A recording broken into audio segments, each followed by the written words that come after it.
moment I went into the Shippers Council offices, every time and anywhere that the name Shawoma was mentioned, there was always this nostalgia and a feeling of gratitude, for her service, to this council. No, and I say this without any, I don't take this for granted what I say.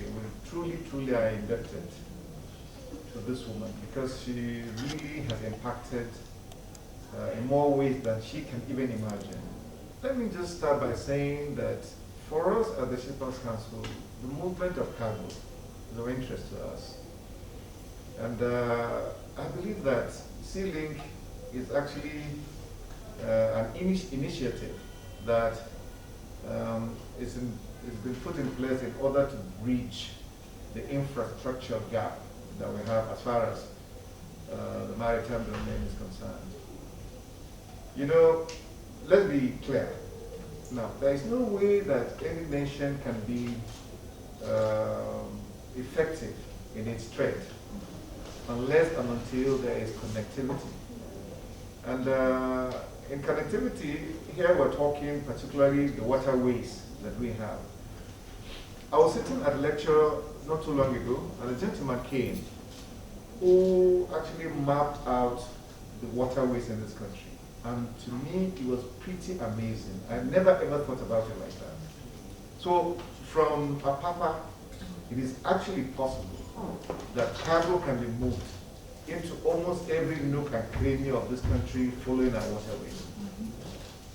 He painted it, I could see all of the rivers, and I was like, this is pretty amazing. So I like to commend the vision of those who set up this initiative. And I believe, again, Madam takes a lot of credit for that. I think what this shows for me, Ma, is that, once there is collaboration, once there is partnership amongst especially agencies that are responsible for promoting economic activity, this is the benefit. This is what you see. So when you asked me for partnership and support by way of advocacy, you're pretty much just singing to the choir. That is our responsibility here, particularly at the Shippers Council.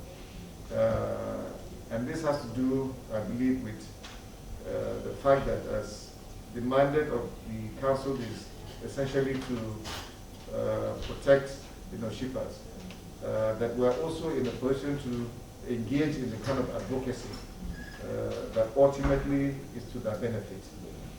So just take it as a given, that advocacy is what we're going to do in partnership, of course, with you. I just would like to speak very quickly, ma'am, to the point about this fleet implementation, and in the sense in which I think perhaps there is some sort of connection that we need, to establish. I'm chairman of the Fleet Implementation Committee, and in my capacity, I recognize that what we're promoting with the fleet implementation is ownership of Nigerian vessels. Now, when you are talking about trade between countries, especially here in the West African sub-region, and then of course, now let me note very joyfully the interest that Sea-Link has taken in the hinterland development of our waterways. Now, all of that, to my mind, will pale into almost insignificance if we do not have ownership of Nigerian vessels. Because at the end of the day, it is that ownership that ultimately also promotes the ability of Nigerian shippers to be able to take advantage of this infrastructure that we develop. So fleet implementation is essentially also about the development of the Nigerian capacity to own vessels.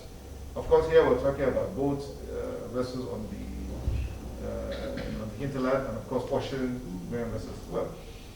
So I think in that connection, there is a sense in which both the Sea-Link and of course the fleet implementation may seem to have an objective at which we can converge. And I believe that is the reason why there is representation, I think, of the Sea-Link on the Fleet Implementation Committee. You are co-opted. Okay, and I think rightly so. Yes. Yeah, so I thought maybe we should just have some clarity on that and to appreciate the fact that we need to have that sort of partnership going on.